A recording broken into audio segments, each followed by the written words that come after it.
Good morning, Coloring Karoo. How are you today? I hope you're well. This is an adult coloring therapy channel for 17 years old and older, and no questions about it. Thank you.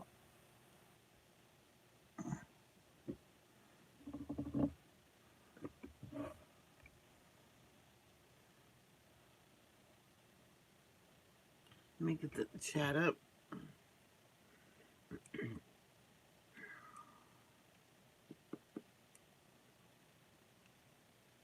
Hey, Ernie.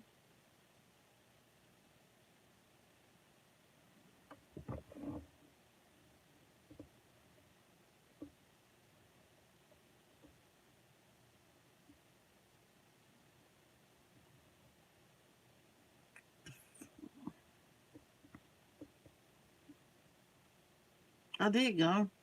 I just tried to get my live. Oh my god. I thought it was. I thought my live was kaput. Okay, I'm just gonna put in the the passages we were gonna read today, right now, so I don't have to do it later.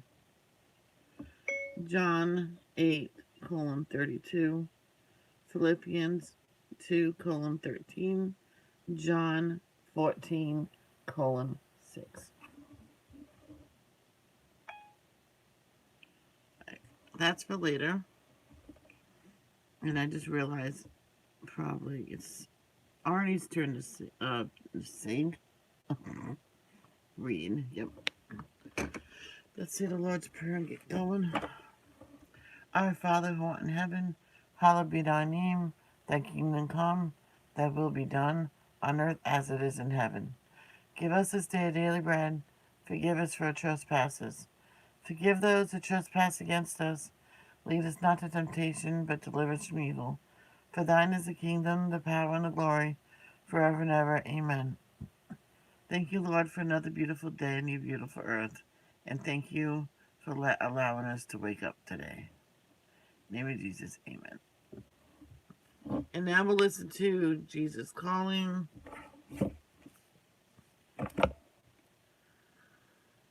June 30th. Today's devotion, Arnie. June 30th, coming from Jesus Calling and Jesus Lives.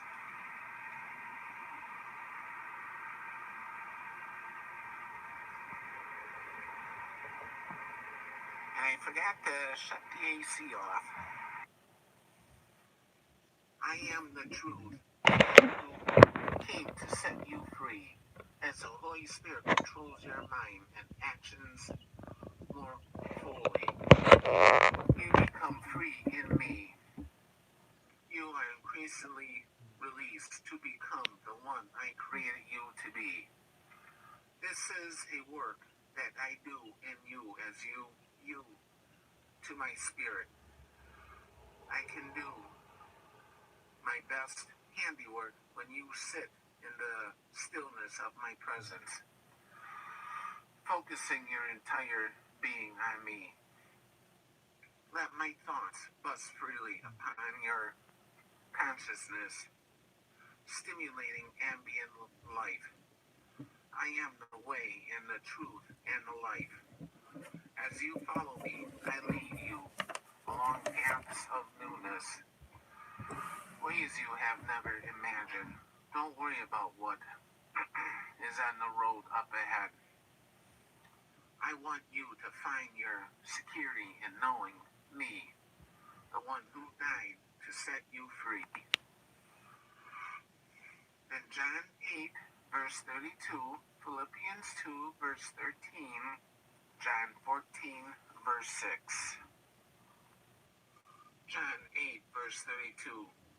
Then you will know the truth, and the truth will set you free. Philippians 2, verse 13. For it is God who works in you to will and to act in order to fulfill his good purpose. John 14, verse 6. Jesus answered, I am the way, and the truth, and the life. No one comes to the Father except through me. A life lived close to me will never be dull or predictable. Expect each day to contain some surprises. I know you greet that prospect with mixed emotions because of your love-hate relationship with surprises. You enjoy the adrenaline rush that accompanies new, unexpected experiences. This wakes you up and takes you beyond your ordinary routine. Yet there is also a part of you that longs for your life to be predictable. In fact, you usually try to arrange things so as to minimize the possibility of being taken by surprise. I know you do not want to live close to me, since nearness to me, to me, and surprises are a package deal. I encourage you to choose the package wholeheartedly, even though such a life could never be predictable. My ways and thoughts are too high above yours for that to be possible. What's the matter, Layla?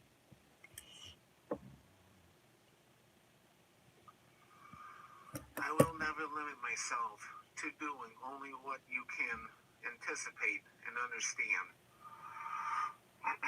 To do so would be to cease being bad. So expect your life to become increasingly surprising as you grow closer to me. Still, I want to help you and become more joyful about your unpredictable journey with me. There's actually much merit in experiencing surprises.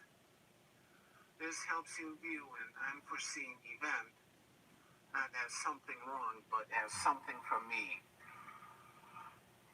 With this mindset, you are more likely to turn to me immediately rather than getting upset.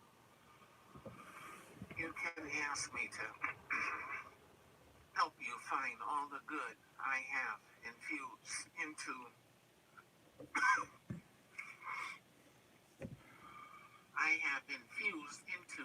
the event so you can respond appropriately. If you feel unsteady, simply draw nearer to me. As you learn to expect surprises each day, your life will become more exciting. You will discover traces of my vibrant presence in unusual places. Increasingly, you will find your days bright with joy.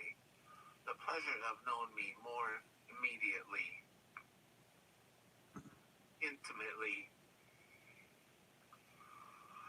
As the heavens are higher than the earth, so are my ways higher than your ways, and my thoughts than your thoughts. Isaiah 55, verse 9. With your help, I can advance against a troop. With my God, I can scale a wall. Psalm 18, verse 29. And though you have not seen him, you love him. And though you do not see him now, but believe in him, you greatly rejoice with joy inexpressible and full of glory. 1 Peter 1, verse 8.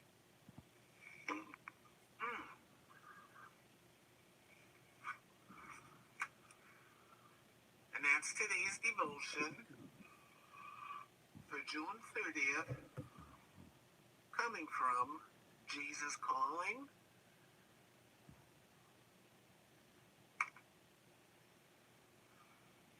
And Jesus lives.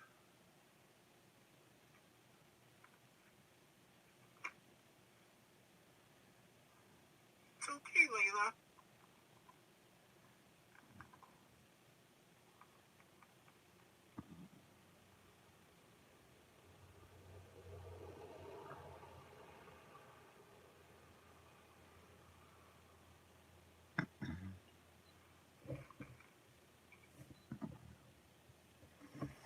Okay, Arnie, are you still here?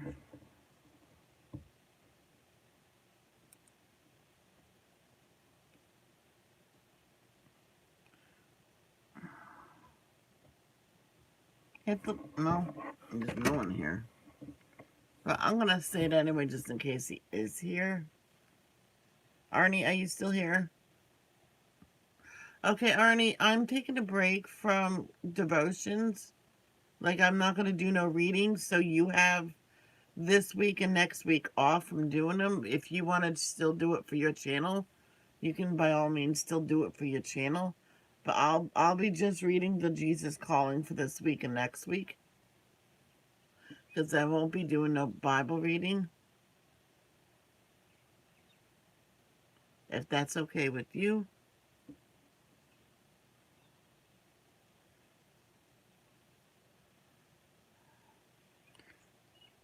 And if there's any changes, I will let you know. But we are finishing Ezekiel.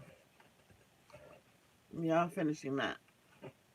I just need a little change. I've been doing the same thing for like a year. So,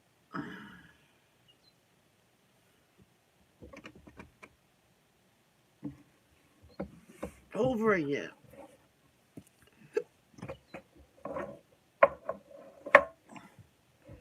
Sometimes you need to change it up a little bit.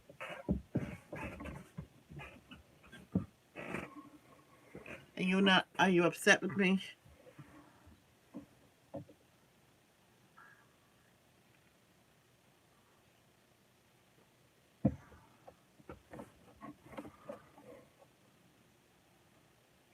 Okay.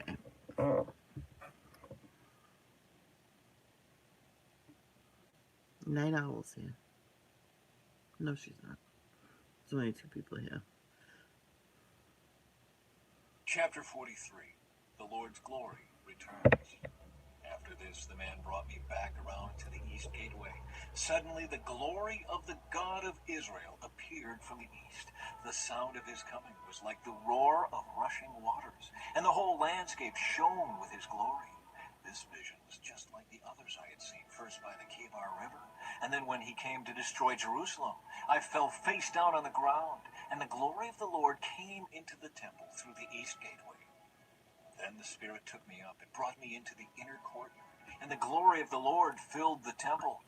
And I heard someone speaking to me from within the temple, while the man who had been measuring stood beside me. The Lord said to me, Son of man, this is the place of my throne, and the place where I will rest my feet. I will live here forever among the people of Israel.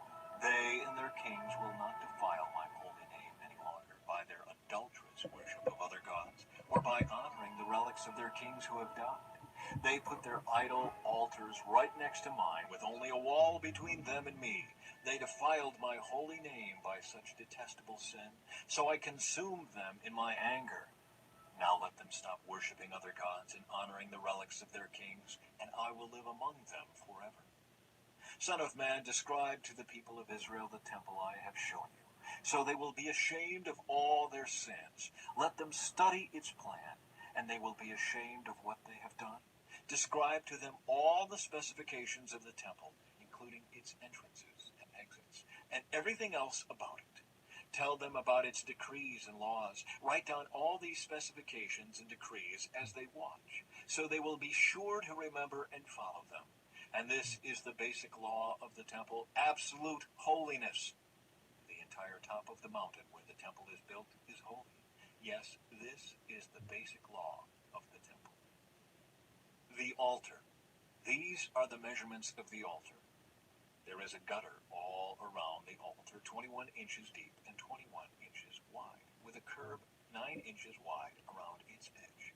And this is the height of the altar. From the gutter, the altar rises 3.5 feet to a lower ledge that surrounds the altar and is 21 inches wide. From the lower ledge, the altar rises 7 feet to the upper ledge that is also 21 inches wide. The top of the altar, the hearth, rises another 7 feet higher, with a horn rising up from each of the 4 corners. The top of the altar is square, measuring 21 feet by 21 feet. The upper ledge also forms a square measuring 24.5 feet by 24.5 feet, with a 21-inch gutter and a 10.5-inch curb all around the edge. There are steps going up the east side of the altar. Then he said to me, Son of man, this is what the sovereign Lord says. These will be the regulations for the burning of offerings and the sprinkling of blood when the altar is built. At that time, the Levitical priests of the family of Zadok, who minister before me, are to be given a young bull for a sin offering, says the sovereign Lord. You will take some of its blood and smear it on the four horns of the altar, the four corners of the upper ledge, and the curb that runs around that ledge. This will cleanse and make atonement for the altar. Then take the young bull for the sin offering and burn it at the appointed place outside the temple area. On the second day, sacrifice as a sin offering a young male goat that has no physical defects. Then cleanse and make atonement for the altar again, just as you did with the young bull. When you have finished the cleansing ceremony, offer another young bull that has no defects and a perfect ram from the flock. You are to present them to the Lord, and the priests are to sprinkle salt on them and offer them as a burnt offering to the Lord. Every day for 7 days a male goat, a young bull, and a ram from the flock will be sacrificed as a sin offering. None of these animals may have physical defects of any kind. Do this each day for 7 days to cleanse and make atonement for the altar, thus setting it apart for holy use. On the 8th day and on each day afterward, the priests will sacrifice on the altar the burnt offerings and peace offerings of the people. Then I will accept you. I, the sovereign Lord, have spoken. I have spoken. Oh, Chapter 44. The Prince, Levites, and Priests. Then the man brought me back to the east gateway, the outer wall of the temple area, but it was closed. And the Lord said to me, This gate must remain closed. It will never again be opened. No one will ever open it and pass through, for the Lord, the God of Israel, has entered here. Therefore, it must always remain shut. Only the prince himself may sit inside this gateway to feast in the Lord's presence, but he may come and go only through the entry room of the gateway. Then the man brought me through the north gateway to the front of the temple. I looked and saw that the glory of the Lord filled the temple of the Lord, and I fell face down on the ground. And the Lord said to me, Son of man, take careful notice. Use your eyes and ears and listen to everything I tell you about the regulations concerning the Lord's temple. Take careful note of the procedures for using the temple's entrances and exits. And give these rebels, the people of Israel, this message from the sovereign Lord. O people of Israel, enough of your detestable sins. You have brought uncircumcised foreigners into my sanctuary, people who have no heart for God. In this way you defiled my temple, even as you offered me my food, the fat and blood of sacrifices. In addition to all your other detestable sins, you have broken my covenant. Instead of safeguarding my sacred rituals, you have hired foreigners to take charge of my sanctuary. So this is what the sovereign Lord says. No foreigners, including those who live among the people of Israel, will enter my sanctuary if they have not been circumcised and have not surrendered themselves to the Lord. And the men of the tribe of Levi who abandoned me when Israel strayed away from me to worship idols must bear the consequences of their unfaithfulness. They may still be temple guards and gatekeepers, and they may slaughter the animals brought for burnt offerings and be present to help the people. But they encouraged my people to worship idols, causing Israel to fall into deep sin. So I have taken a solemn oath that they must bear the consequences for their sins, says the sovereign Lord. They may not approach me to minister as priests. They may not touch any of my holy things or the holy offerings, for they must bear the shame of all the detestable sins they have committed. They are to serve as the temple caretakers, taking charge of the maintenance work and performing general duties.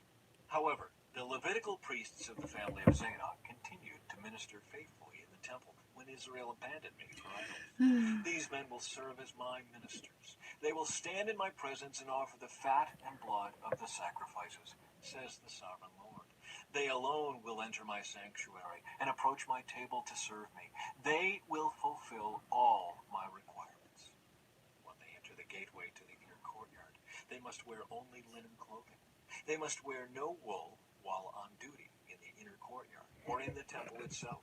They must wear linen turbans and linen undergarments. They must not wear anything that would cause them to perspire. When they return to the outer courtyard where the people are, they must take off the clothes they wear while ministering to me. They must leave them in the sacred rooms and put on other clothes, so they do not endanger anyone by transmitting holiness to them through this clothing. They must neither shave their heads nor let their hair grow too long. Instead, they must trim it regularly. The priests must not drink wine before entering the inner courtyard. They may choose their wives only from among the virgins of Israel or the widows of the priests.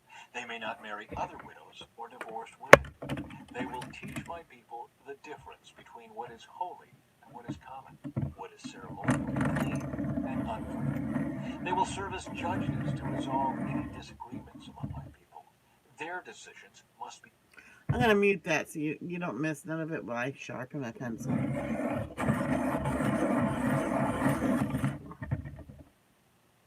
based on my regulations, and the priests themselves must obey my instructions and decrees at all the sacred festivals, and see to it that the Sabbaths are set apart as holy days. A priest must not defile himself by being in the presence of a dead person unless it is his father, mother, child, brother, or unmarried sister. In such cases, it is permitted. Even then, he can return to his temple duties only after being ceremonially cleansed and then waiting for 7 days. The first day he returns to work and enters the inner courtyard and sanctuary, he must offer a sin offering for himself, says the sovereign Lord. The priests will not have any property or possession of land, for I alone am their special possession. Their food will come from the gifts and sacrifices brought to the temple by the people, the grain offerings, the sin offerings, and the guilt offerings. Whatever anyone sets apart for the Lord will belong to the priests. The first of the ripe fruits and all the gifts brought to the Lord will go to the priests. The first samples of each grain harvest and the first of your flour must also be given to the priests, so the Lord will bless your homes. The priests may not eat meat from any bird or animal that dies a natural death or that dies after being attacked by another animal.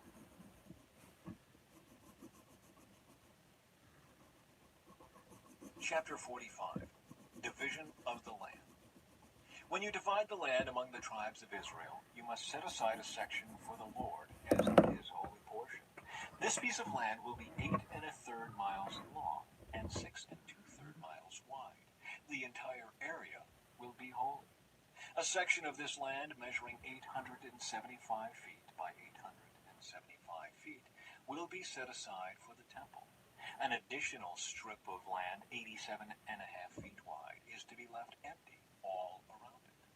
Within the larger sacred area, measure out a portion of land 8 1/3 miles long and 3 1/3 miles wide. Within it, the sanctuary of the most holy place will be located. This area will be holy, set aside for the priests who minister to the Lord in the sanctuary. They will use it for their homes, and my temple will be located within it. The strip of sacred land next to it, also 8 1/3 miles long and 3 1/3 miles wide, will be a living area for the Levites who work at the temple. It will be their possession and a place for their talents. Adjacent to the larger sacred area will be a section of land 8 1/3 miles long and 1 2/3 miles wide. This will be set aside for a city where anyone in Israel can live. 2 special sections of land will be set apart for the prince. One section will share a border with the east side of the sacred lands and city, and the second section will share a border on the west side. Then, the far eastern and western borders of the prince's lands will line up with the eastern and western boundaries of the tribal areas. These sections of land will be the prince's allotment. Then my princes will no longer oppress and rob my people. They will assign the rest of the land to the people, giving an allotment to each tribe. Rules for the princes. For this is what the sovereign Lord says: Enough, you princes of Israel. Stop your violence and oppression and do what is just and right. Quit robbing and cheating my people out of their land. Stop expelling them from their homes, says the sovereign Lord. Use only honest weights and scales and honest measures, both dry and liquid. The homer will be your standard unit for measuring volume. The Oh. oven and the bath will each measure 1/10 of a homer. The standard unit for weight will be the silver shekel. 1 shekel will consist of 20 gerahs, and 60 shekels will be equal to 1 minnah. Special offerings and celebrations.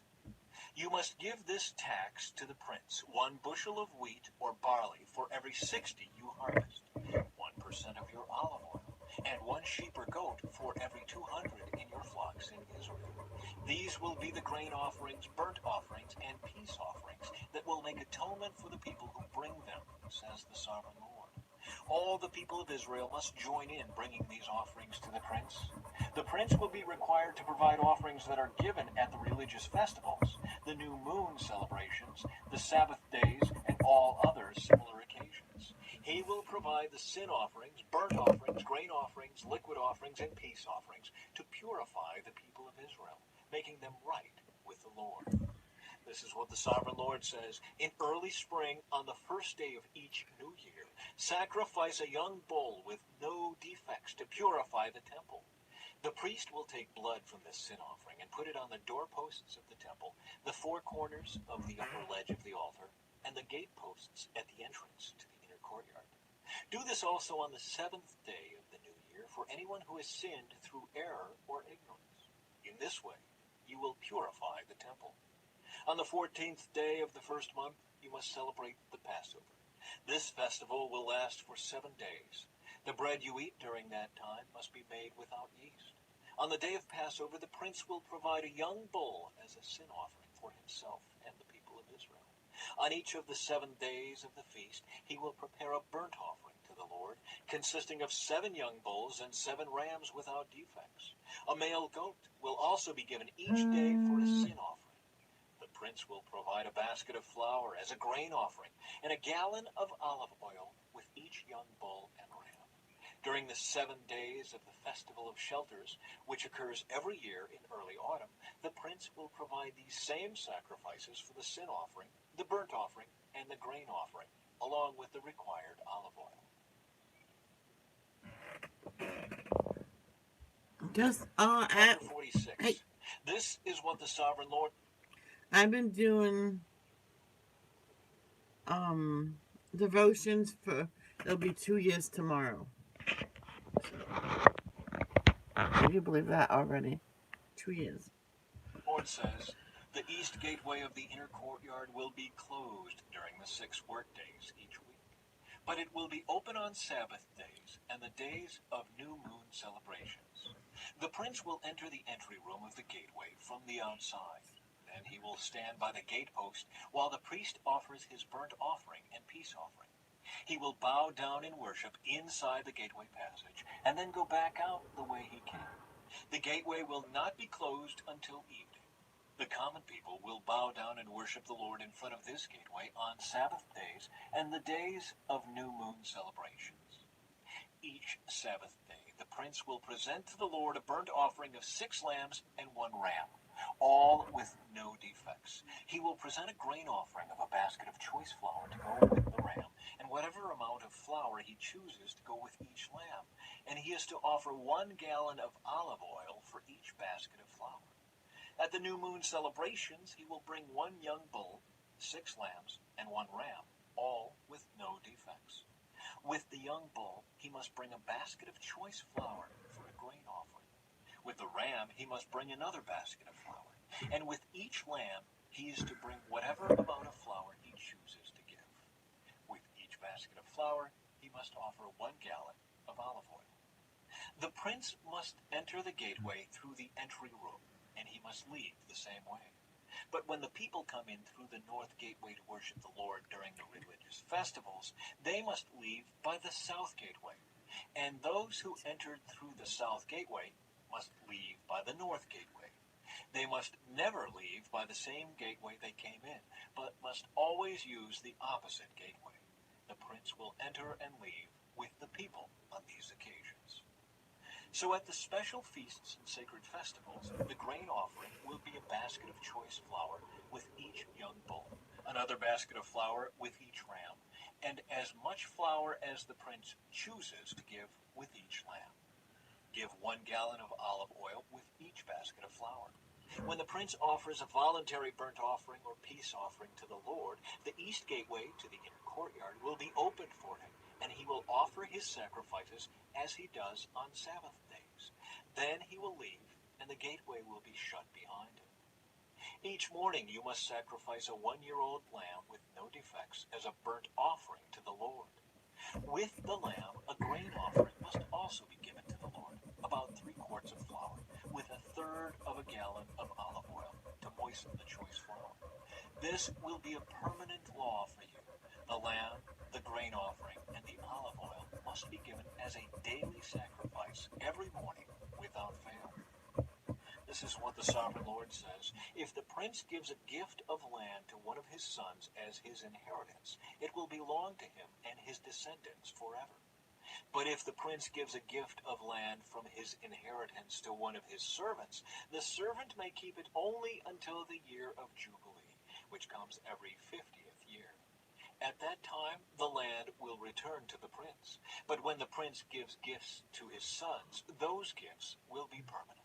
And the prince may never take anyone's property by force. If he gives property to his sons, it must be from his own land. For I do not want any of my people unjustly evicted from their property. The temple kitchens. In my vision, the man brought me through the entrance beside the gateway and led me to the sacred rooms assigned to the priests, which faced toward the north. He showed me a place at the extreme west end of these rooms.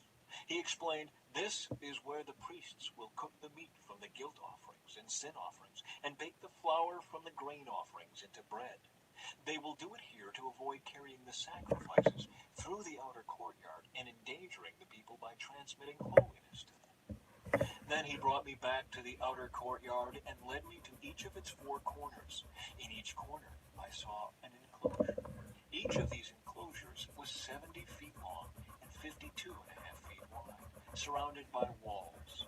Along the inside of these walls was a ledge of stone with fireplaces under the ledge all the way around. The man said to me, these are the kitchens to be used by the temple assistants to boil the sacrifices offered by the people.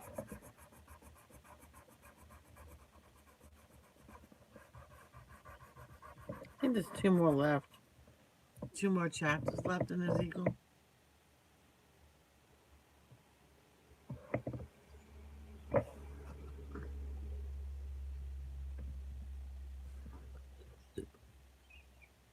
Chapter 47.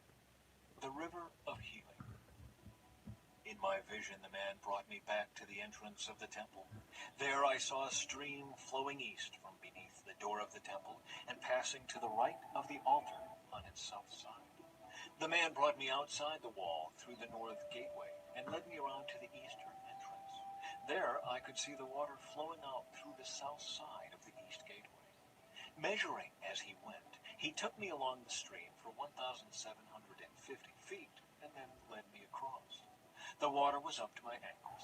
He measured off another 1,750 feet and led me across again. This time, the water was up to my knees. After another 1,750 feet, it was up to my waist. Then he measured another 1,750 feet, and the river was too deep to walk across. It was deep enough to swim in, but too deep to walk through. He asked me, have you been watching, son of man? Then he led me back along the riverbank. When I returned, I was surprised by the sight of many trees growing on both sides of the river. Then he said to me, this river flows east through the desert into the valley of the Dead Sea. The waters of this stream will make the salty waters of the Dead Sea fresh and pure. There will be swarms of living things wherever the water of this river flows. Fish will abound in the Dead Sea, for its waters will become fresh. Life will flourish wherever this water flows. Fishermen will stand along the shores of the Dead Sea, all the way from En-Gedi to En-Eglaim. The shores will be covered with nets drying in the sun. Fish of every kind will fill the Dead Sea, just as they fill the Mediterranean. But the marshes and swamps will not be purified. They will still be salty. Fruit trees of all kinds will grow along both sides of the river. The leaves of these trees will never turn brown and fall, and there will always be fruit on their branches. There will be a new crop every month, for they are watered by the river flowing from the temple. The fruit will be for food, and the leaves for eating. Boundaries for the land. This is what the sovereign Lord says. Divide the land in this way for the 12 tribes of Israel. The descendants of Joseph will be given 2 shares of land. Otherwise, each tribe will receive an equal share. I took a solemn oath and swore that I would give this land to your ancestors, and it will now come to you as your possession. These are the boundaries of the land. The northern border will run from the Mediterranean toward Hethlon, then on through Lebo-Hamath to Zedad. Then it will run to Berothah and Sibram, which are on the border between Damascus and Hamath, and finally to Hazer-Hadakon on the border of Haran. So the northern border will run from the Mediterranean to Hazar-Enan on the border between Hamath to the north and Damascus to the south. The eastern border starts at a point between Haran and Damascus and runs south along the Jordan River between Israel and Gilead, past the Dead Sea, and as far south as Tamar. This will be the eastern border. The southern border will go west from Tamar to the waters of Meribah at Kadesh, and then follow the course of the brook of Egypt to the Mediterranean. This will be the southern border. On the west side, the Mediterranean itself will be your border from the southern border to the point where the northern border begins, opposite Lebo-Hamath. Divide the land within these boundaries among the tribes of Israel. Distribute the land as an allotment for yourselves and for the foreigners who have joined you and are raising their families among you. They will be like native-born Israelites to you and will receive an allotment among the tribes. These foreigners are to be given land within the territory of the tribe with whom they now live. I, the sovereign Lord, have spoken. One more after this, I believe. Chapter 48, Division of the Land. Here is the list of the tribes of Israel and the territory each is to receive. The territory of Dan is in the extreme north. Its boundary line follows the Hethlon road to Lebo-Hamath and then runs on to Hazar-Enan on the border of Damascus, with Hamath to the north. Dan's territory extends all the way across the land of Israel from east to west. Asher's territory lies south of Dan's and also extends from east to west. Naphtali's land lies south of Asher's, also extending from east to west. Then comes Manasseh, south of Naphtali, and its territory also extends from east to west. South of Manasseh is Ephraim, and then Reuben, and then Judah, all of whose boundaries extend from east to west. South of Judah is the land set aside for a special purpose. It will be 8 1/3 miles wide and will extend as far east and west as the tribal territories, with the temple at the center. The area set aside for the Lord's temple will be 8 1/3 miles long and 6 2/3 miles wide. For the priests, there will be a strip of land measuring 8 1/3 miles long by 3 1/3 miles wide, with the Lord's temple at the center. This area is set aside for the ordained priests, the descendants of Zadok, who served me faithfully and did not go astray with the people of Israel and the rest of the Levites. It will be their special portion when the land is distributed, the most sacred land of all. Next to the priest's territory will lie the land where the other Levites will live. The land allotted to the Levites will be the same size and shape as that belonging to the priests, 8 1/3 miles long and 3 1/3 miles wide. Together, these portions of land will measure 8 1/3 miles long by 6 2/3 miles wide. None of this special land may ever be sold or traded or used by others, for it belongs to the Lord. It is set apart as holy. An additional strip of land 8 1/3 miles long by 1 2/3 miles wide, south of the sacred temple area, will be allotted for public use, homes, pasture lands, and common lands, with a city at the center. The city will measure 1.5 miles on each side, north, south, east, and west. Open lands will surround the city for 150 yards in every direction. Outside the city, there will be a farming area that stretches 3 1/3 miles to the east and 3 1/3 miles to the west, along the border of the sacred area. This farmland will produce food for the people working in the city. those who come from the various tribes to work in the city may farm it. This entire area, including the sacred lands and the city, is a square that measures 8 1/3 miles on each side. The areas that remain to the east and to the west of the sacred lands and the city will belong to the prince. Each of these areas will be 8 1/3 miles wide, extending in opposite directions to the eastern and western borders of Israel, with the sacred lands and the sanctuary of the temple in the center. So the prince's land will include everything between the territories allotted to Judah and Benjamin, except for the areas set aside for the sacred lands and the city. These are the territories allotted to the rest of the tribes. Benjamin's territory lies just south of the prince's lands, and it extends across the entire land of Israel from east to west. South of Benjamin's territory lies that of Simeon, also extending across the land from east to west. Next is the territory of Issachar, with the same eastern and western boundaries. Then comes the territory of Zebulun, which also extends across the land from east to west. The territory of Gad is just south of Zebulun, with the same borders to the east and west. The southern border of Gad runs from Tamar to the waters of Meribah at Kadesh, and then follows the brook of Egypt to the Mediterranean. These are the allotments that will be set aside for each tribe's exclusive possession. I, the sovereign Lord, have spoken. The gates of the city. These will be the exits to the city.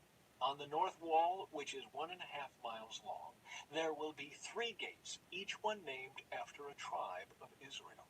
The first will be named for Reuben, the second for Judah, and the third for Levi. On the east wall, also 1.5 miles long, the gates will be named for Joseph, Benjamin, and Dan. The south wall, also 1.5 miles long, will have gates named for Simeon, Issachar, and Zebulun. And on the west wall, also 1.5 miles long, the gates will be named for Gad, Asher, and Naphtali. The distance around the entire city will be 6 miles, and from that day the name of the city will be "The Lord is there."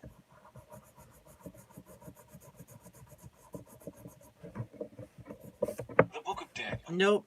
Nope, we're not doing Daniel. So, that is it for now. And as you heard me say earlier, there's going to be a change in devotions just for a few weeks because I need a change, sort of a break. I might do Jesus Calling during a video instead of a live some mornings. So I just need to maybe a few weeks, maybe a month, just relaxing. Okay, I am sorry. So love, don't judge, peace out. More relaxed. 2 weeks of not have to get up early in the morning to do devotions. You know what I mean? Love, don't judge, peace out. Sorry.